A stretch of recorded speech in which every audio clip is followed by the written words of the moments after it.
ഹിജാബ് ധരിച്ച് കോളേജിൽ ചെന്നതിന് കാവ്യവസ്ത്രധാരികളെ കൈമ കെട്ടും തലയിൽ നെറ്റിൽ പൊട്ടുന്നൊട്ട സാധനങ്ങളുണ്ടല്ലോ, അവർ വളഞ്ഞ് ആക്രമിക്കാൻ ശ്രമിച്ച സമയത്ത് അതിബൃഹത്തായിട്ടുള്ള മഹത്തായിട്ടുള്ള ആയുധം കൊണ്ട് നേരിട്ടു. അല്ലാഹു അക്ബർ എന്ന 2 വാക്കാകുന്ന ആയുധം കൊണ്ട് അധർമ്മികളെ നേരിട്ട് വിജയിച്ച് മസ്ഖാൻ ഖാൻ ആ കുട്ടി പറയുകയാണ്, ഇപ്പോൾ കർണാടകത്തിൽ നിയമമായി നിങ്ങൾക്കിഷ്ടമുള്ള വസ്ത്രം ധരിക്കാം, നിങ്ങൾക്കിഷ്ടമുള്ള ആഹാരം കഴിക്കാം. ആ കുട്ടി പറഞ്ഞിരിക്കുകയാണ്, അല്ലാഹു അക്ബർ, അൽഹംദുലില്ലാ, അവകാശം തിരിച്ചു കിട്ടി, ദൈവത്തിന് സ്തുതി, കർണാടക സർക്കാരിന് നന്ദി. മസ്ഖാൻ ഖാൻ.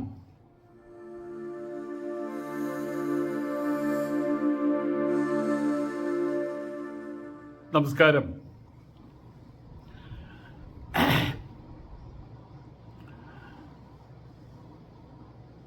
ദൈവത്തിന് സ്തുതി പറഞ്ഞിരിക്കുകയാണ് മുസ്കാൻ ഖാൻ. നിങ്ങൾ ഓർക്കുന്നുണ്ടോ മുസ്കാൻ ഖാനെ? പെൺകുട്ടിയാണ്. നമ്മൾ പറയാറുണ്ട് അവളാണ് ആൺകുട്ടി എന്ന് അങ്ങനെ പറയാറുണ്ട്. പെൺകുട്ടിക്കുണ്ട് പൗരുഷം. പൗരുഷം എന്നുള്ള പേര് പെൺകുട്ടിയായിട്ട് ചേർത്ത് വെക്കാൻ പാടില്ലാട്ടെന്ന് അറിയാട്ടോ, അത് സാഹിത്യം. ഞാൻ ധീരത, വീരത, ഏതൊരു പ്രശ്നത്തിനെയും മറികടക്കാനുള്ള, ഏതൊരു എൻകൗണ്ടർ വന്നാലും അതിനെ മറികടക്കാനുള്ള ശേഷി അത് പെൺകുട്ടികൾക്കുണ്ട്. എനിക്ക് തോന്നുന്നു ഇപ്പോൾ ആൺകുട്ടികളെക്കാൾ കൂടുതൽ പെൺകുട്ടികൾക്കാണുള്ളതെന്ന് എനിക്ക് തോന്നുന്നു. എത്ര സങ്കീർണമായിട്ടുള്ള പ്രശ്നമാണെങ്കിലും അതിനെ മറികടക്കാൻ പെൺകുട്ടികൾക്ക് നല്ല രീതിയിൽ കഴിയുന്നതായിട്ടാണ് ഇപ്പൊ നമ്മൾ കാണുന്നത്. പണ്ട് അങ്ങനെ ആയിരുന്നല്ലോ, പണ്ട് നിഴലുകളായിരുന്നു ആണുങ്ങളുടെ. ഏതായാലും അവകാശം തിരിച്ചു കിട്ടി. അല്ലാഹു അക്ബർ, അൽഹംദുലില്ലാ, ദൈവത്തിന് നന്ദി, കർണാടക സർക്കാരിന് നന്ദി, ദൈവത്തിന് സ്തുതി. മസ്ഖാൻ ഖാന്റെ പ്രസ്താവനയാണത്. ഹിജാബ് ധരിക്കണ്ടേ ഒന്നുമില്ലാണ്ട് നടന്നാലും കുഴപ്പമില്ല, ട്രൗസർ ഇട്ട് നടന്നാലും കുഴപ്പമില്ല പെൺകുട്ടികൾ. ഇപ്പൊ പെൺകുട്ടികൾക്ക് യോജിക്കാത്തത് എനിക്ക് തോന്നിയിട്ടുള്ള യേശുദാസൊക്കെ പറഞ്ഞിട്ട് അങ്ങേർക്ക് കല്ലറി കിട്ടിയതാ. മറ്റേ തണുത്ത പ്രദേശങ്ങളില് ഇന്നർ ഒരു തുണികൾ കയറ്റാറുണ്ട്. എന്താ പേര് ഞാൻ ഇപ്പം മറന്നുപോയി. അത് മാത്രം ഇട്ടുകൊണ്ട് നടക്കുകയാണ്, അതും ശരീരത്തിന്റെ അതേ കളറിൽ. പെട്ടെന്ന് നമുക്ക് നോക്കുമ്പോൾ തോന്നുന്നു ആ പെണ്ണ് വസ്ത്രം ധരിച്ചിട്ടില്ല, ഇന്നർ എന്തോ മറ്റോ പറയാൻ. അതിനൊന്നും കുഴപ്പമില്ല. ആളുകളെ ഹരം പിടിപ്പിക്കുന്ന രീതിയിൽ അതിനൊന്നും കുഴപ്പമില്ല. ലഹരി പിടിപ്പിക്കുന്ന രീതിയിൽ എല്ലാത്തിനും ഒരു മര്യാദയുണ്ടല്ലോ. ഇത് യൂറോപ്പൊന്നും അല്ലല്ലോ. അപ്പം ഏതായാലും ഹിജാബ് മാന്യമായിട്ടുള്ള വസ്ത്രം. ഇത് മാന്യമായിട്ടുള്ള വസ്ത്രം ഞാൻ മുസ്ലിങ്ങളുടെ വസ്ത്രം ആയതുകൊണ്ട് പറയുന്നതല്ല. ശ്രീകൃഷ്ണന്റെ കാലഘട്ടത്തിൽ ശ്രീകൃഷ്ണന്റെയും ശ്രീകൃഷ്ണന്റെ ഭാര്യമാരെയും ചിത്രത്തിൽ വർണ്ണിച്ചിട്ടില്ലേ, അവരെല്ലാം ഹിജാബ് ഇട്ടിട്ടാണ് വന്നിട്ടുള്ളത്. ഹിജാബ് മാത്രമല്ല, ആ മുൻഭാഗം പിടിച്ച ഒരു താഴോട്ടിടും, നൈസായിട്ടുള്ള തുണിയാണ്. അവർക്ക് നമ്മളെ കാണാൻ, അത് നമുക്ക് അവരെ കാണാൻ പറ്റില്ല. ഗുജറാത്തിൽ നിങ്ങൾ പോയി നോക്കൂ, അല്ലെങ്കിൽ മറ്റേ ഉത്തരേന്ത്യയിലുള്ള സംസ്ഥാനങ്ങളിൽ എവിടെ പടി പോയി നോക്കൂ, സ്ത്രീകൾ ആണുങ്ങളുടെ മുമ്പിൽ ഇങ്ങനെ ഒന്ന് തുറന്നു നിൽക്കാറില്ല. അവരാകെ പുതച്ചു മൂടി അവരുടെ സാരിത്തുമ്പും മേലോട്ട് ഇട്ട് അങ്ങനെയാവാം. വെള്ളം കൊണ്ടുവരാനൊക്കെയും പോവും, കിലോമീറ്ററുകൾ നടന്ന്. അത് പോകുമ്പോഴേക്കും വഴിയരികിൽ പുരുഷന്മാരുണ്ടാവുമല്ലോ, അതുകൊണ്ട് അവരത് താഴോട്ട്, അത് അവരുടെ തറവാണിത്തത്തിന്റെ ഒരു ഭാഗമാണ്. അത് തന്നെയാണ് ഇവിടെ മുസ്ലിങ്ങളും ചെയ്തിട്ടുള്ളത്. പക്ഷെ മുസ്ലിങ്ങൾ ചെയ്യാൻ പാടില്ല, മുസ്ലിങ്ങൾ ഒന്നും ചെയ്യാൻ പാടില്ലല്ലോ. അപ്പൊ ആയതുകൊണ്ട് തന്നെ സംഘപരിവാർ ടീം കുറെ തെണ്ടിപ്പിള്ളേര്, മറ്റേ എന്തായാലും പറയാ, നമ്മളുടെ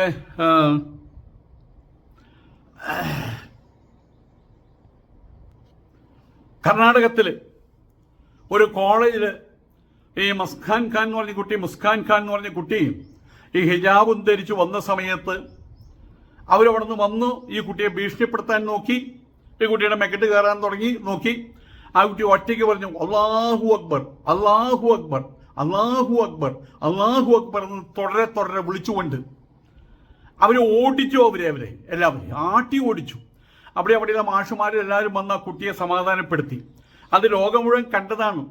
ഖത്തർ ആ കുട്ടിക്ക് സിറ്റിസൺഷിപ്പ് നൽകാൻ പോയതാണ്. ദുബായ് ഗവൺമെന്റ് ആ കുട്ടിക്ക് വലിയ ജോലി നൽകാന്ന് പറഞ്ഞതാണ്.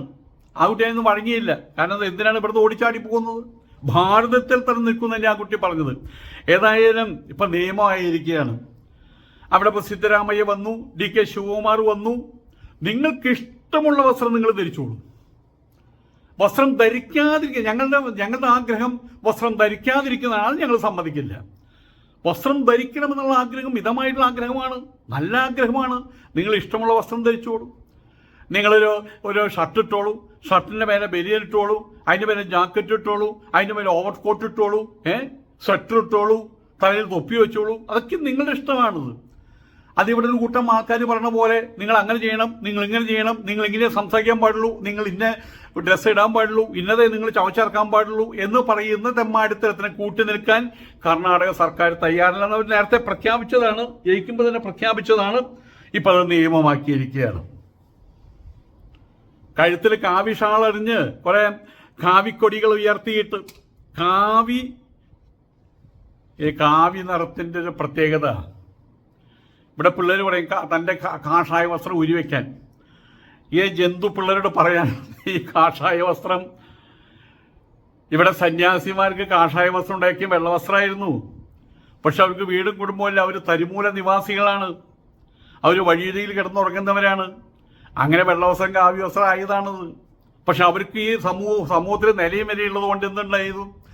അവരുടെ കാവ്യ വസ്ത്രത്തെ ഇവര് കവർന്നെടുത്തു, വഞ്ചിച്ചെടുത്തു. ഇപ്പൊ RSകാർ മുഴുവൻ കാവ്യമ മുങ്ങി നടക്കുകയാണ്. ഇനിയിപ്പോ അധികം താമസിയാതെ സന്യാസിമാര് ഇപ്പോ രവിശങ്കറിന്റെ ആൾക്കാർ വെള്ളവസ്ത്രമാണത്, ജൈനന്മാർ മുഴുവൻ വെള്ളവസ്ത്രമാണത്. ആയതുകൊണ്ട് തന്നെ കാവ്യയോട് അലർജി ഇപ്പോ സന്യാസിമാർക്ക് തുടങ്ങിയിരിക്കുകയാണ്. കാവ്യ ചുറ്റിനെ കാണുന്ന സമയത്ത് ഇന്ത്യയിലെ ഏത് മൂലയ്ക്ക് പോയാലും കാർക്കിച്ച് തുപ്പുകയാണ് ആൾക്കാർ. കാരണം ഇത് മറ്റേ സാധനമാണെന്ന് പറഞ്ഞിട്ട്, സംഘപരിവാറിന്റെ ആൾക്കാരെ പറഞ്ഞ് കൊലപാതകികളെന്ന് പറഞ്ഞിട്ട് കാവ്യയുടെ വില മുഴുവൻ കളഞ്ഞു. അങ്ങനെ കാവിക്കൊടി ഉയർത്തി വീശിയിട്ട്, പണ്ട് കാവ്യ എന്ന് പറഞ്ഞാൽ സമാധാനത്തിന്റെ, സന്തോഷത്തിന്റെ, അന്തസ്സിന്റെ, ആഭിജാത്യത്തിന്റെ, തറവാടിത്തത്തിന്റെ, അദ്വൈതതയുടെ, മൈത്രിയുടെ, കരുണയുടെ, പരപരിഗണനയുടെ ചിഹ്നമായിരുന്നു. ഇന്നിപ്പോ എന്തായി? ഇന്ന് ആൾക്കൂട്ട കൊലപാതകത്തിന്റെ ചിഹ്നമായിട്ട് മാറിയില്ലേ? ജയ് ശ്രീരാം എന്നുള്ള വാക്ക് ഇവിടെ ഇന്നലെ ഒരുത്തനിരുന്ന് പറയുന്നത്, കൊമ്പമീശ വെച്ച് പറയുന്നുണ്ട്, നമ്മളെല്ലാവരും തമ്മിൽ കാണുന്ന സമയത്ത് നമ്മളെല്ലാവരും ജയ് ശ്രീരാം എന്ന് പറഞ്ഞിട്ട് വേണം നമ്മൾ സംബോധന ചെയ്യാൻ. കാരണം മുസ്ലിങ്ങൾ അസ്സലാമു അലൈക്കും എന്ന് പറയണം. അസ്സലാമു അലൈക്കും അതിൻ്റെ അർത്ഥം എന്താ അറിയാമോ? ഇസ്ലാം വിജയിക്കട്ടെ എന്ന്. അതിൻ്റെ ഉള്ളിൽ അവർ പറയുന്നുണ്ട് IARSS വാലെ എന്ന്. RS വാലയോട് ധൈര്യം ഉണ്ടെങ്കിൽ ഒരുത്തം പറഞ്ഞതാ. നിങ്ങളെ കേൾക്കുന്ന മുസ്ലിം സഹോദരന്മാർ ക്ഷമിക്കണം കേട്ടോ, ഞാൻ പറഞ്ഞിട്ടുണ്ടാക്കിയതല്ല. ആ വാങ്കുളിയുടെ അതിനകത്ത് പറയുന്ന ഒരു വരി ഇവരിങ്ങനെയാണ് കേട്ടത്, IARSS വാലയെന്ന്. കണ്ടില്ലേ? അവർ RSനെ വെല്ലുവിളിക്കുകയാണ്. ഇസ്ലാം അലൈക്കും എന്ന് പറഞ്ഞാൽ ഇസ്ലാം വിജയിക്കട്ടെ എന്ന്. അസ്സലാമു അതവർക്കറിയില്ല. അപ്പൊ അതിന് പകരമായിട്ട് ജയ് ശ്രീരാം വിളിക്കുന്നതിൻ്റെ ആ ടോൺ നോക്കണം. ഓം നമഃ ശിവായ അങ്ങനെയല്ല. ഒന്നാമത് ഇവിടെ ഒരു ഭാഷയുണ്ട്. ഇപ്പൊ തൃശ്ശൂകാരെ സംബന്ധിച്ച് അന്യം കാണുമ്പോൾ എവിടേക്കണ്ട ഞാൻ സുഖലടാ നിനക്ക് ഇത് മാത്രമേ ഉള്ളൂ. രണ്ട് നമസ്കാരം സഹോദര എന്നൊന്നും പറയാനില്ല ഒന്നും. പിന്നീട് ആ കൊണ്ടുവന്ന നമസ്തേ, അതൊക്കെ സ്കൂളിൽ നിന്ന് കൊണ്ടുവന്ന ഗുഡ് മോർണിംഗ്, മറ്റുള്ള കാര്യങ്ങൾ ഒക്കെ കൊണ്ടുവന്ന ആയിക്കോട്ടെ, അതൊക്കെ ആയിക്കോട്ടെ. ജയ് ശ്രീരാമും ആയിക്കോട്ടെ. പക്ഷേ ഇപ്പൊ ജയ് ശ്രീരാം വിളിക്കുക അതിൻ്റെ അർത്ഥം എന്താ? ദേ വരുന്നു കൊള്ളക്കാര്, തീവട്ടി കൊള്ളക്കാര്. ജയ് ശ്രീരാം വിളി കേട്ട് കഴിഞ്ഞാൽ നമ്മൾ ഓടിക്കൊള്ളണം, അല്ല അവിടെ അടിയും തല്ലും നടക്കും, അവിടെ കയ്യും കാലും പോവും. അങ്ങനെ ശ്രീരാമചന്ദ്ര മഹാപ്രഭുവിന്റെ അന്തസ്സിന്റെ മേലെ കത്തിവെച്ചവരവന്മാര് അയോധ്യയിലത്തെ അമ്പലം വരാൻ പോവല്ലേ. അപ്പൊ ഏതായാലും ഈ രീതിയിൽ കാവി ഷാളും ചുറ്റിയിട്ട് ഈ പെൺകുട്ടിയെ ഭീഷണിപ്പെടുത്താൻ നോക്കി. ഒറ്റ പെൺകുട്ടിയെ ഉണ്ടായിരുന്നുള്ളത് മനസ്സിലാക്കണം. അതാണെങ്കിൽ മറ്റേ എന്തായാലും പറയാം, മറ്റേ കുറെ തടിയും ഒരു അങ്ങനെയുള്ള മെല്ലിച്ചൊരു പെൺകുട്ടി. ആ പെൺകുട്ടി 10, 18, 19 വയസ്സേ ആയിട്ടുള്ളൂ. ആ കുട്ടി ഒറ്റയ്ക്കാണ് നേരിട്ടത്. എന്ത് പറഞ്ഞിട്ടാ നേരിട്ടൊരു മാരകമായിട്ടുള്ള ആയുധം, മഹാ ആയുധം. ആരെയും ഭയപ്പെടുത്തുന്ന, ആരെ അധർമ്മികളെ ഭയപ്പെടുത്തുന്ന ആയുധം, അതാണ് അല്ലാഹു അക്ബർ. ആ ആയുധം കൊണ്ടാണ് അവരെ നേരിട്ടത്. വേറെ ആ കുട്ടറയിലൊന്നും ഉണ്ടായിരുന്നില്ല. കുറുവടിയോ അല്ലെങ്കിൽ മറ്റേ വാളോ കത്തിയോ എസ് മോഡലുള്ള കത്തിയോ ഒന്നും ഉണ്ടായിരുന്നില്ല. അല്ലാഹു അക്ബർ. ആ അള്ളാഹുവിനെ രക്ഷിച്ചു. അത് കേട്ടോടെ എല്ലാം പിന്മാറിയ മാഷുമാർ വന്നു, അവരെ പിടിച്ചു മാറ്റി, ഇവരെ പിടിച്ചു മാറ്റി. ഏതായാലും അതില് ഈ ചാണക സംഖ്യകൾ ശരിക്കും നാണം കിട്ടും. ഒറ്റയ്ക്കൊരു കുട്ടി ഇങ്ങനെ ചെയ്യാമെങ്കിൽ ഇത് കൂട്ടമായിട്ട് വന്ന നാണക്കേടല്ലേ. അവരുടെ സമരം ഒരു പരിധി വരെ ഈ കുട്ടിയുടെ ഈ പ്രതിരോധത്തിൽ നിന്നാണ് അവരുടെ സമരത്തിനൊരു അടക്കം ഉണ്ടായിട്ടുള്ളത് അവിടെ. ഏതായാലും ഇവിടെ മസ്കാൻ അന്ന് ഉയർത്തിയ വെല്ലുവിളി, മസ്കാൻ അന്ന് ഉയർത്തിയ ഒരു പ്രാർത്ഥന, അതിന് ഫലം കണ്ടു. കഴിഞ്ഞ വർഷം ഫെബ്രുവരിയിലാണ് ഹിജാബ് ധരിച്ച മാണ്ഡ്യ PS കോളേജ് കടന്നതിൻ്റെ പേരിൽ നേരിട്ട വെല്ലുവിളി ഇന്ന് അഭിമാനത്തോടെ ഓർത്തുകൊണ്ട് മസ്കാൻ ഏറെ സന്തോഷത്തോടെ പറഞ്ഞിരിക്കുകയാണ്. എന്താ പറയാനുള്ളത്? ദൈവത്തിന് സ്തുതി, അത്രമാത്രം. ദൈവത്തിന് സ്തുതി. മുഖ്യമന്ത്രി സിദ്ധരാമയ്യയ്ക്ക്, ഉപമുഖ്യമന്ത്രി DK ശിവകുമാറിന്, മന്ത്രി സമീർ അഹമ്മദ് ഖാന്, നിയമസഭാ സ്പീക്കർ UT ഖാദറിന് നന്ദി. സ്തുതിയെല്ലാം ദൈവത്തിന്. അല്ലാഹു അക്ബർ, അൽഹംദുലില്ലാ. വിശ്വാസപരമായിട്ടുള്ള അവകാശമാണ് തിരിച്ചു കിട്ടിയതെന്ന് മസ്കൻ പറഞ്ഞു. ശിരോവസ്ത്രം വിദ്വേഷത്തിന്റെ അടയാളമല്ല, സാഹോദര്യത്തിന്റെ ചിഹ്നവും സുരക്ഷാ കവചവുമാണ്. ഇവിടെ നമ്മൾ എന്ത് തന്നെയാണെങ്കിലും, ഇപ്പം ഞാനെങ്കിൽ പണ്ട് ബസ്സിലേക്ക് പോകുന്ന സമയത്ത് ഒരു കന്യാസ്ത്രീ കയറി വന്നാൽ ഞാനപ്പോൾ എഴുന്നേറ്റ് സീറ്റ് കൊടുക്കും. നമ്മൾ ആ വസ്ത്രത്തോടുള്ള ബഹുമാന. അതുപോലെ തന്നെ ഒരു മുസ്ലിം സ്ത്രീ എന്താ പറയുക, ഇന്നർ വസ്ത്രം ഉണ്ടല്ലോ, അതുപോലെയും ധരിച്ചു വന്നാൽ നമുക്ക് പുച്ഛമാണ് തോന്നുക. നേരെ മറിച്ച് ആ ഹിജാബ് ധരിച്ചു വരുന്ന സമയത്ത് നമ്മൾ ഒന്നും വഴി മാറും, ആരും ഒന്ന് വഴി മാറും. പേടി കൊണ്ടല്ല, അതൊരു ബഹുമാനമാണ്, ആ വസ്ത്രത്തോടുള്ള ബഹുമാനം. ഈ കുട്ടി പറയുന്നത് ശരിയാണത്. വിദ്വേഷത്തിന് അടയാളമല്ല, സാഹോദര്യത്തിന് ചിഹ്നമാണ്, സുരക്ഷാ കവചവുമാണ്. ഭരണഘടന ഉറപ്പ് നൽകുന്നതായിട്ടും വ്യാഖ്യാനങ്ങളിലൂടെ മറികടന്ന് നിരോധനം കൊണ്ടുവന്നു. ഞാനിപ്പോൾ ഓർമ്മിക്കുന്നൊരു കാര്യം, ട്രിപ്പിൾ ലോക്ക്ഡൗൺ വന്നു. ഈ ട്രിപ്പിൾ ലോക്ക്ഡൗൺ വരുന്ന സമയത്ത് ആരും പുറത്ത് കടത്തിയിരുന്നില്ല. ആ സമയത്ത് 2 മുസ്ലിം കുട്ടികൾ കാലത്താണ് ട്രിപ്പിൾ ലോക്ക്ഡൗൺ പ്രഖ്യാപിക്കുന്നത്. ഈ മുസ്ലിം കുട്ടികൾ അവരുടെ വീട്ടിൽ നിന്ന് കോളേജ് ഹോസ്റ്റലിലേക്ക് അവർക്ക് പോകണം, അതോ കോളേജ് ഹോസ്റ്റലിൽ നിന്ന് വീട്ടിലേക്കോ എന്നറിയില്ല. അവർ വഴിയിൽ പെട്ടുപോയി. എല്ലാവരും തടയുകയാണ്, തിരിച്ചയക്കുകയാണ്. ഈ 2 മുസ്ലിം കുട്ടികളെ കണ്ടപ്പോൾ പോലീസുകാർ പറഞ്ഞ് ആ കുട്ടികളെ കടത്തി വിടുമെന്ന്. എന്താ കാര്യം എന്നറിയില്ല. ഞാൻ മനസ്സിലാക്കിയത് ആ ശിരോവസ്ത്രം കണ്ട സമയത്ത്, ആ സമയത്താണ് ആ പോലീസ് ഇൻസ്പെക്ടർ ആ 2 കുട്ടികളെ കടത്തിവിടും എന്ന് പറഞ്ഞത്. അവരെന്തോ ആവശ്യത്തിന് പോകണം, അല്ലെങ്കിൽ അനാവശ്യത്തിന് പോവില്ല. എന്നൊരു ആഹാര സംബന്ധിയായിട്ടുള്ള കാര്യത്തിന് പിന്നീട് ഞാൻ അറിഞ്ഞ ആ കുട്ടികൾ ആഹാരം എടുക്കാൻ വേണ്ടി പോയതാണ്. അവരെ കടത്തി വിടുകയും ചെയ്തു. അപ്പോൾ ചിലർക്ക് ചില മുദ്രകളുണ്ട്. ആ മുദ്രകൾക്കൊരു ബഹുമാനം കിട്ടും. ആ ബഹുമാനത്തിലൂടെ അവർക്ക് കിട്ടുന്ന മറ്റൊന്നുണ്ട്, സുരക്ഷ. ആയതുകൊണ്ട് തന്നെ ഈ വസ്ത്രം, ഹിജാബ് ഒരു സുരക്ഷാ കവചമാണ്. ഭരണഘടന ഉറപ്പ് നൽകുന്നതായിട്ടും വ്യാഖ്യാനങ്ങളിലൂടെ മറികടന്ന് നിരോധനം കൊണ്ടുവന്നു. ഭരണകൂടത്തിന്റെ വിലക്കിന് വഴങ്ങിയിട്ട് തങ്ങൾ മുസ്ലിം പെൺകുട്ടികൾ ഹിജാബ് ഉപേക്ഷിക്കാനില്ല. കുട്ടികൾ മുഴുവൻ മദ്രാസിൽ പഠിക്കാൻ പോയി, ഹൈദരാബാദിൽ പഠിക്കാൻ പോയി, ബോംബെയിൽ പഠിക്കാൻ പോയി. എത്ര കർണാടക സ്കൂളിൽ നിന്നാണ് കുട്ടികൾ ഇറങ്ങിപ്പോയെന്ന് അറിയാമോ? ഹിജാബ് ധരിക്കാതെ. അവർ കാലങ്ങളായിട്ട് ഒരു മതത്തിന്റെ ചിഹ്നം എന്നുള്ള നിലയ്ക്ക് മാത്രമല്ല, കാലങ്ങളായിട്ട് അവര് തലക്കൊടുന്ന് മുണ്ടിടും. അതില്ലാതെ നടക്കുമ്പോൾ എന്തൊരു ചളിപ്പാണ് വാസ്തവത്തിൽ. ഞാൻ 5ാം ക്ലാസ് വരെ ചെരുപ്പിട്ട് നടന്നതിനല്ല, 4ാം ക്ലാസ് വരെ. 5ാം ക്ലാസ്സിൽ എത്തിയപ്പോഴേ ചെരുപ്പിടാൻ തുടങ്ങിയത്. പിന്നെ ചെരുപ്പിടാണ്ട് നടക്കാൻ പറ്റാണ്ടായി, വീടിനകത്ത് പോലും. അതങ്ങനെ ആയിത്തീർന്നൊരു പ്രാക്ടീസാണ്, അത് മറക്കില്ല. ഇപ്പം കണ്ണട വയ്ക്കുന്നുണ്ട് ഞാൻ, എവിടെയും പോകണ സമയത്ത് കണ്ണട എടുക്കാൻ മറന്നു. അത് അങ്ങനെ വരില്ല. അറിയാതെ നമ്മൾ പുറത്തേക്ക് പോകുന്ന സമയത്ത് കണ്ണട എടുത്ത് വയ്ക്കും അവിടെ. അതുപോലെ തന്നെ ഈ വസ്ത്രത്തിൻ്റെ കാര്യം അറിയാതെ തന്നെ തലയിൽ ആ അങ്ങോട്ട് ഇടും, കുറച്ചും താഴോട്ട് ഇറക്കി വെക്കുകയും ചെയ്തു. അതൊരു സിസ്റ്റമായിട്ട് മാറിയിരിക്കാൻ അവരുടെ ജീവിതശൈലിയുടെ ഒരു ഭാഗമായിട്ട് മാറ്റിയിരിക്കുകയാണ്. അപ്പോൾ അതുകൊണ്ട് സുപ്രഭാതത്തിൽ അത് പാടില്ലെന്ന് പറഞ്ഞു കഴിഞ്ഞാൽ അത് വിശ്വാസത്തിൻ്റെ മേലെ വിരൽ ചൂണ്ടുന്നതാണ്, വിശ്വാസത്തെ ഹനിക്കുന്നതാണ്. പിന്നെ മാത്രമല്ല അവർ കാലാകാലങ്ങളായിട്ടുള്ള അവരുടെ പ്രാക്ടീസിനെ ഹനിക്കുന്നതാണ്. ആയതുകൊണ്ട് തന്നെ കുട്ടികൾ എന്ത് ചെയ്തു, ഇനി ഇതില്ലാണ്ടൊരു പഠനം വേണ്ട, അതുവരെയുള്ള ഫീസൊക്കെ പോകണമെങ്കിൽ പോട്ടെ, മദ്രാസിലേക്കും മറ്റുള്ള സ്ഥലങ്ങളിലേക്കും പോകാൻ തുടങ്ങി. അത് അവർക്ക് വലിയൊരു നഷ്ടമായി. വർഷങ്ങളോളം മുടങ്ങിയ പഠനം PS കോളേജിൽ തുടരാൻ ഈ കുട്ടി തീരുമാനിക്കാനുണ്ടായി. പിന്നീട് ഏതായാലും ഒരുപാട് സഹോദരിമാർക്ക് പുറത്ത് പോകാൻ പറ്റാത്ത കുട്ടികൾ ഇവിടെ വരുമ്പോൾ ഹിജാബ് പഠിക്കാൻ പറ്റും, ഹിജാബ് ഇടാണ്ട് ഇവിടെ ഹിജാബ് ഇട്ട് വരാൻ പാടില്ല. അങ്ങനെ കുറേ കുട്ടികൾ അവർ പഠനം ഉപേക്ഷിക്കേണ്ടി വന്ന കുട്ടികളുണ്ട്, വഴിക്ക് വെച്ച് പഠനം ഉപേക്ഷിച്ചെന്ന് വരെ കുട്ടികളുണ്ട്. ഏതായാലും ഈ കുട്ടിയിൽ നിന്നില്ല, മസ്കാൻ ഖാൻ അതിന് നിന്നില്ല.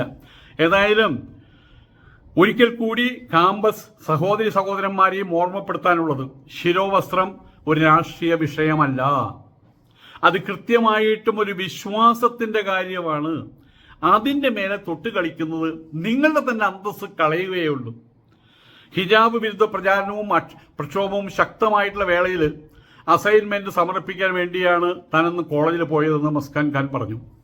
സ്കൂട്ടർ നിർത്തി കോളേജിനകത്തേക്ക് നടന്ന തന്നെ ആൺകുട്ടികൾ വിദ്യാർത്ഥി കൂട്ടം പിന്തുടർന്ന് വളയുകയായിരുന്നു. അതൊക്കെ നമ്മൾ കണ്ടതാണ്. വളയുകയായിരുന്നു.